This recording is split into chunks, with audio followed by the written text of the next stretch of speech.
Question number 1, the cost of 2 microwave and 3 inductions is 1300 rupees.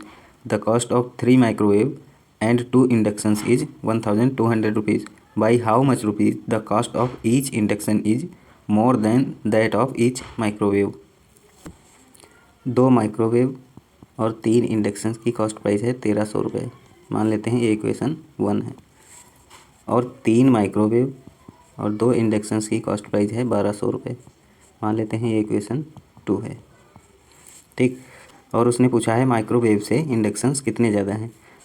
तो equation 2 से equation 1 को minus कर देंगे तो ये आ जाएगा -m + i = 100. यानी कि इंडक्शन माइक्रोवेव से 100 ज़्यादा है. Option number E, none of these. Question number 2, the 10th digit of a 2-digit number is 2 more than its unit digit. The 2-digit number is 7 times the sum of the digits. Find the unit digit.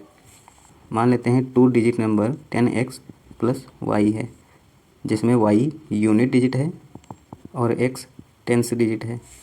अब उसने कहा है 10th digit number unit digit से 2 ज़्यादा है. तो 2 digit number हमारा आ जाएगा 10 × y + 2 + y. ये 2 डिजिट नंबर आ गया. और उसने कहा है कि ये नंबर इसकी डिजिट सम यानी कि y + 2 + y का 7 टाइम्स है. इसको सॉल्व करेंगे आएगा 11y + 20 = 14y + 14. ये आ जाएगा 3y = 6. यानी कि y की वैल्यू आ जाएगी 2. यानी यूनिट डिजिट 2 है. Question number 3, Komal enters a stationery shop to buy books, pens and pencils. She has to buy at least 10 items of each type. She buys a total of 34 items. If she buys such that she gets more pens than books and number of pen does not exceed that of pencils, what could be the number of pencils she may have bought? 3 item pencil, pen और book खरीदे गए. Pen book से ज़्यादा है और pencil से कम या बराबर है, क्योंकि उसने कहा है डज नॉट एक्सीड, मतलब ज़्यादा नहीं हो सकते, इक्वल या लेस होंगे. मिनिमम 10 पेंसिल, 10 पेन और 10 बुक्स खरीदनी है. टोटल आइटम उसने 34 खरीदे हैं. 30 आइटम तो यहाँ खरीद लिए और 4 आइटम बच गए. अब 2 कंडीशंस बनेगी, या तो वो 2 और पेंसिल्स खरीद ले और 2 पेन्स खरीद ले, बुक एक भी ना खरीदे, या फिर 3 पेंसिल्स खरीद ले और 1 पेन खरीद ले और बुक एक भी ना खरीदे. यानी कि पेंसिल्स वो 12 अथवा 13 खरीद सकता है. Question number 4, the Airtel will consist of 2 part. One part of it is fixed rental, whereas the other varies directly with the number of calls made. When the calls are 75 and 300, the total bills are 975 rupees and 1200 rupees respectively. Find the bill amount when the calls are 375. मान लेते हैं fixed amount x rupees है और call करने में y rupees लगते हैं. तो 75 कॉल्स करने में 75 y रुपीज़ लगेंगे और 300 कॉल करने में 300 y रुपीज़ लगेंगे. अब उसने कहा है जब 75 कॉल्स करी जाती हैं तो अमाउंट 975 रुपये बनता है. यानी कि फिक्स्ड अमाउंट प्लस 75 कॉल्स करने में लगे रुपीज़ 975 हैं.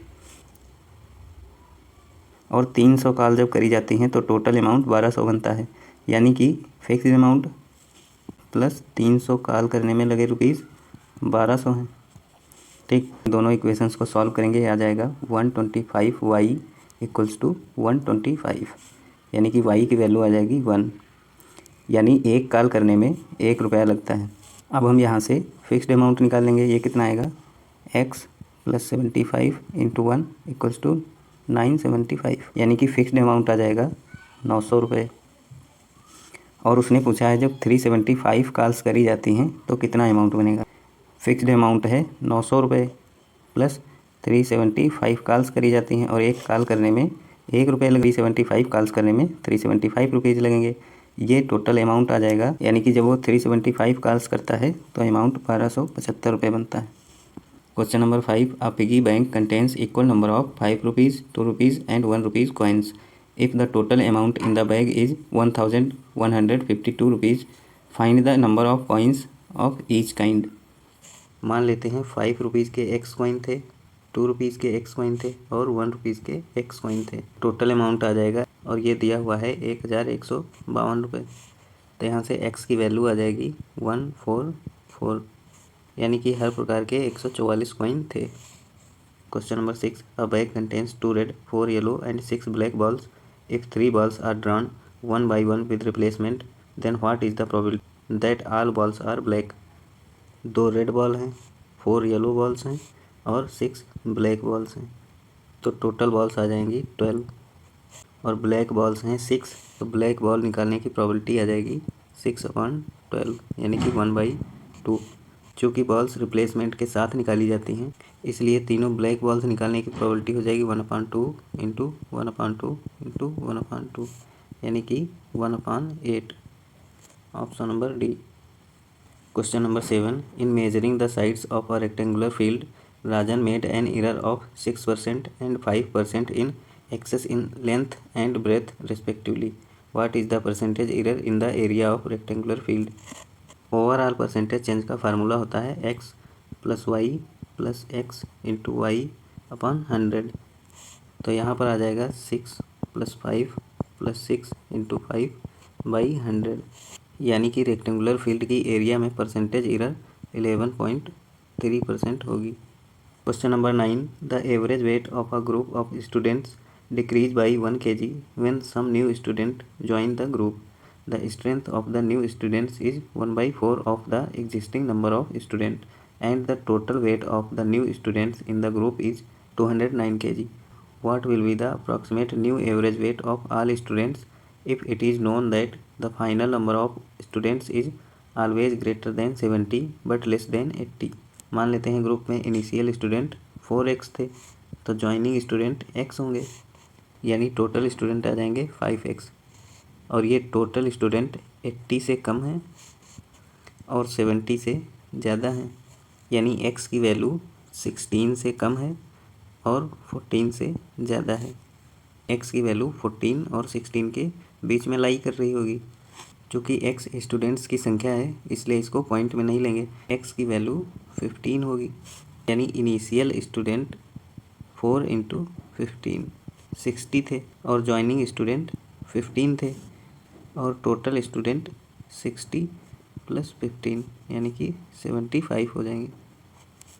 मान लेते हैं फाइनल एवरेज x है, तो इनिशियल एवरेज x प्लस 1 होगा। तो इनिशियल स्टूडेंट्स के वेट का सम आ जाएगा 60 इंटू एक्स प्लस 1, और नए स्टूडेंट जिन्होंने ज्वाइन किया है उनके वेट का सम 209 दिया है, यानी यहाँ पर अगर 209 ऐड कर देंगे तो ये फाइनल स्टूडेंट्स के वेट का सम आ जाएगा। और हमने फाइनल स्टूडेंट्स का एवरेज x माना है और टोटल स्टूडेंट हैं 75, यहाँ से इनके वेट का सम आ जाएगा x इंटू 75। ये सम और ये सम दोनों इक्वल हैं, तो इनको इक्वेट कर लेंगे, तो ये आ जाएगा 60x plus 60 plus 209 equals to 75x। ये आ जाएगा 15x इक्वल्स टू 269। चूँकि उसने अप्रॉक्सीमेट एवरेज पूछा है, इसलिए इसको 270 मान लेंगे। अब यहाँ से x की वैल्यू निकालेंगे, आ जाएगी 270/15, यानी कि इनका एवरेज आ जाएगा 18 kg। Question number 10, a gardener wants to plant trees in his garden in such a way that the number of trees in each row should be the same. If there are 4 rows और 5 rows और 6 rows, then no tree will be left over. Find the least number of trees required. रोज़ या तो 4 हैं या 5 हैं या 6 हैं, तो रिक्वायर्ड ट्रीज की न्यूनतम संख्या वह नंबर होगा जो 4, 5 और 6 से डिवाइड हो जाए। इसलिए इनका एलसीएम ले लेंगे, यह आ जाएगा 16, यानी कि कम से कम 60 पेड़ होने चाहिए। Option number B.